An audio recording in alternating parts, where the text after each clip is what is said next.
The King is Dead, Part 1. 10th of June 2017, Las Vegas, Nevada. Summer in Vegas was blistering. Sidewalks cracked, tarmac buckled, and the city smog shimmered like a mirage. Few could handle the heat outside for more than a half hour before crawling into the nearest air-conditioned sanctuary. Carlos was one of those few. His days were devoted to walking those streets, no matter how punishing the heat. Carlos saw it all. The homeless who saved up for a bag of ice to sling over their shoulders so they could appeal to cocktail-slurping tourists on the Strip before retreating to the sewage drains for shelter, the only place cool enough for respite. He saw visitors diving into the Bellagio fountains, only to be promptly wrestled out by security and dispatched from sight. He'd even seen people collapse from exhaustion, having wandered too far beyond the famous sign, the desert's toll on this oasis. But hardship was in Carlos's blood, and so was resistance. His skin had long since wrinkled and darkened, his eyes clouded despite the diamond blue shades he wore. For a man in his 50s, he was limber, muscles lean and soles firm from long days on his feet. He'd survived a childhood in the slums of Mexico, made it across the border legally, fought racism and bigotry to carve out a life and career for himself. True, fortunes had diminished in the years since the king's demise, but Carlos had survived. Through it all, he had lasted. Until today. The morning ritual began at 5 a.m. Carlos rose, stretched, ate a slice of peanut butter on toast, and started his transformation. The one luxury in his basic room was the dressing table, which he'd discovered in an antique store many years ago, just as he was getting started in the city. It had brought him much luck in that time. A Hollywood star's dresser. It featured a large mirror edged with globe-shaped bulbs, which Carlos lit up every day. He checked his hair. Shoulder length, bleach blonde, no roots showing. The king would never have roots. Carlos combed it through, fixing it with spray into a luxurious bouffant. The face was simple, a dab of concealer, massage of moisturiser into the leathery folds of skin, some colour to the lips. Carlos chose the day's outfit from the freestanding rack of costumes he'd accumulated. Each element was a signature part of the look, all crucial in their form, even if he mixed up the design. Smart white shirt with a grandad collar. Rich red diamante studded braces. Sequin black jacket with flared sleeves and a white diamond pattern on the back. Sharp rouge trousers, also flared. Glossy black shoes with a solid heel to tap a beat as he strolled down the Strip. The final touch was the sunglasses, composed of diamond-shaped blue lenses. Carlos looked in the mirror. Dante da Silva, the late king of cool, smouldered back at him. By 6:30, Carlos was making his way to the Strip. His studio apartment was about a 45-minute walk from the heart of Sin City, so he'd arrive in time for the early bird breakfasters. The streets were relatively quiet, but they would soon clog like the arteries of Vegas's visitors, revellers and gamblers from across the globe seeking complete escape from the real world. Carlos loved it. As he passed glass-fronted eateries, filling up with customers starting their day on a heap of syrup pancakes and frozen margaritas, he caught a few staring at him. Even though they wouldn't be able to tip him from the restaurant, he treated them to a few of the king's classic dance moves, tapping his feet in and out, thrusting his hips and jabbing his fingers in the air. There was always the chance they'd pass him on the street later and sling him a few notes. But strangely, none of the diners were responding with the usual smiles, waves or claps. Some gawped, others hastily turned their gaze back to their gloopy piles of carbs. Carlos shrugged and strolled on. Some days were tougher than others. Carlos adored his job. Being an impersonator was never something you could dream of as a child, or even plan for, as how could you imagine who you might grow up to look like? He didn't really see his job as impersonation anyway. Once Carlos put on those glasses, he became Dante da Silva, the platinum-selling international pop icon.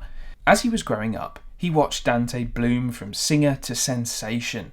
Witnessing a brown-skinned Latino breaking through onto the global stage in the 80s blew his mind. To see someone who looked like him, in fact, a lot like him, making it so big was an inspiration. It gave him the confidence to pursue his own musical talents, get a US visa, and, after limited success under his own name, shift into the impersonation business. Dressing up in Dante's trademark style and auditioning hard got him a few gigs in clubs across the South before, at the peak of the King's success, he landed a regular slot at the casinos in Vegas. Those were the good years. He adored seeing the joy in the faces of his audience as he belted out Dante's hits. But like many things, feel-good pop was of its era. The King of Cool had earned an eternal position in history, but brighter stars were burning. And in 2007, he died, aged 49. Carlos was now older than his icon would ever be, but he kept the great man's spirit alive, even if he no longer got the casino bookings, even if he had to make his living through pacing the strip all day, every day, dressed in character, posing for photographs, dancing, singing, surviving on tips. The lifestyle was tough, but he lived for the reward of the joy of fans seeing their hero once more. A man spat at him as he passed. "Fucking jerk," he muttered. Carlos was too stunned to react. By the time he turned to look, the obese gent had waddled into a sports bar. He used the toe of one shoe to try and wipe the saliva from the other. Carlos had to assume the man was drunk, which wasn't unusual for a morning in Vegas. A steady flow of people moved between coffee shops, restaurants and casinos as the sun started to cook the city. Carlos paused for a break on a bench round the side of the Flamingo, eating the sandwich he'd packed. The price of food on the strip was exorbitant, so he always made sure to come prepared. He'd often bring a little extra, like a pack of salted nuts or beef jerky that he could share with the rough sleepers. Carlos knew what it was like to be in need. When he returned to the throng, the staring of passers-by intensified. People skirted out of his way, expressed shock or even disgust when he tried to engage with them. A few such reactions he could dismiss. There were always some who were indifferent or dismissive of street performers, but this was something else. He crossed over the gargantuan road towards the Bellagio, where the regular fountain display was in full swing. He could usually attract a decent audience from the crowds that gathered there. The final cascades of water were collapsing as he made it across the many lanes of traffic, and there was a smattering of applause as people began to disperse. Carlos spotted a couple with their little girl staying behind in the shade of a leafy tree. Kids loved Dante da Silva, both the charismatic entertainer when he was alive and the performers who donned his extravagant costumes in his absence. Carlos approached the family, trotting a rat-a-tat-tat on his heels. The little girl took notice, curious, one hand linked in her mother's. Carlos spun round on his toes, crouched down and gave her a wave. "Hi there, my sweetie," he called. "Would you like a photo with the King of Cool?" He could tell the child was reticent but interested. Then the mother shrieked, "Oh God!" she cried. "Terry!" Terry, the father, spun to look at what had provoked such fear in his partner. "What the stinking hell?" He heaved himself between Carlos and his family, a fleshy barrier, digital camera swinging from a strap round his neck. "Get out of here, you creep!" Carlos was astonished. He couldn't understand what he'd done to ignite such fury. "Terry, get him away!" the mother said, cradling her daughter in a tight bind. The girl began to whimper. "You're a bloody sick man," Terry growled at Carlos. "Shame on you, you perverted creep! Get the hell away from my family before I call cops!" Onlookers were beginning to gather. Flies to shit, as Carlos's mother used to say, and Carlos felt like the shit. Lips curled, whispers, jeers, phones flashing, filming. Carlos stumbled back to his feet. "I'm sorry," was all he could mutter. "Check the news, freak!" somebody shouted at his back as he jogged away down the street. His breath ragged, 1,000 glares in the crowd became a blur as he staggered through it. The midday heat was searing, too relentless for him to run. He made it to the edge of the strip, seeking escape in an air-con 7-Eleven. The cashier, a teen on his phone, barely spared Carlos a glance. Carlos got his breath back by the fridges, resting his forehead on the cool glass. Then he turned to the racks of newspapers. One story dominated, screaming across the papers. He picked up the New York Times. It took an age for the words of the headline to sink in. "The King of Cruel. Dante da Silva's decades of horrific child abuse exposed. Blood throbbed in his neck, his temple, as he rushed through the article. A revelatory documentary aired on NBC the night before. 3-year investigation. All those rumours, long dismissed as sick hearsay by devoted fans, proven true. Young men and women putting their stories on record. Photographic evidence unearthed. Lurid details, corroboration, undeniable, despicable, a legacy destroyed. A monster. Strength flooded out of him, leaving him cold in the head. So this is why they detested him. The icon of joy and positivity that he represented had become a demon, a malicious, manipulative monster. How could Da Silva have done such evil things? There had been gossip, even before his death, but Carlos and the public at large had always taken them to be unfounded cynicisms. People unable to accept that a man could become so successful and remain kind and innocent while sharing such affection with his young fans. Sure, the parties at the castle had seemed a little unusual, but only out of the context of his flamboyant persona, and his only adult relationship had collapsed soon after the birth of his child. But weren't all celebrity romances doomed? "You gonna buy that, bud?" the cashier asked. "Sorry," Carlos said, returning the paper and walking from the store in a daze. Actually, he stopped, pointing to a shelf behind the counter. "I'll take one of those." Carlos walked. It was all he could do.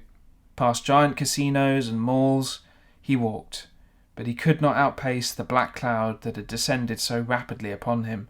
This was his life, his everything, sullied to the core. He was powerless to pay for another man's crimes, a man that he had loved and admired for decades, the man that had inspired him to rise above his meagre origins and make something of himself, despite all the rejection and the persecution. All his success had been built on Da Silva. He'd made nothing on his own, and now what was left for an old man? Cold liquor down his throat, his mouth already numb, hands scrunched around the bottle's brown paper covering. He barely drank these days, having made such an effort to cut down after it had cost him his marriage at the height of his casino fame. But when he did drink, he drank hard. The sun set, giving the city's residents some mercy from its blaze. Red-eyed, bottle in hand, Carlos was relieving himself against a wall on the outskirts of the gambling sprawl. He was still dressed in the king's clothes, so intrinsic were they to him he barely owned anything else. Why go home? Why change? What would there be to wait to tomorrow? "Oh my God!" came a voice to his left, sniggering, whispers. "What the fuck?" Carlos swayed towards the sound, his vision taking a moment to catch up. He focused on the approaching figures. 2 men, 2 women, coming in the direction of the stratosphere, from the look of it, nearly as inebriated as himself. "Ugh!" one of the ladies squealed, pointing at his crotch before he had a chance to make himself decent. "Filthy perv!" the other said. Carlos started to back away, turning on his heels. "He's done up as that pedo," one of the men said. "What the fuck, dude?" Carlos walked away, feet slapping on the sidewalk, but the group followed him. "Don't think you'll find any kiddies to fiddle down here, do you? Sick fucker. Oi, we're talking to you, pedo!" He heard the rush of air, boots slipping between his feet like a crook. Tarmac pivoted up to smack him in the face.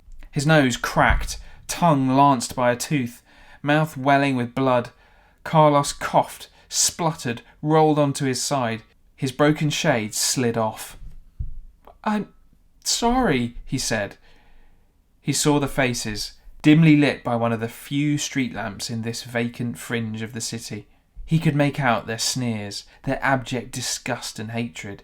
"He's fucking sorry," a guy jeered. One of the women grasped his arm before spitting at Carlos and jabbing his gut with her heel.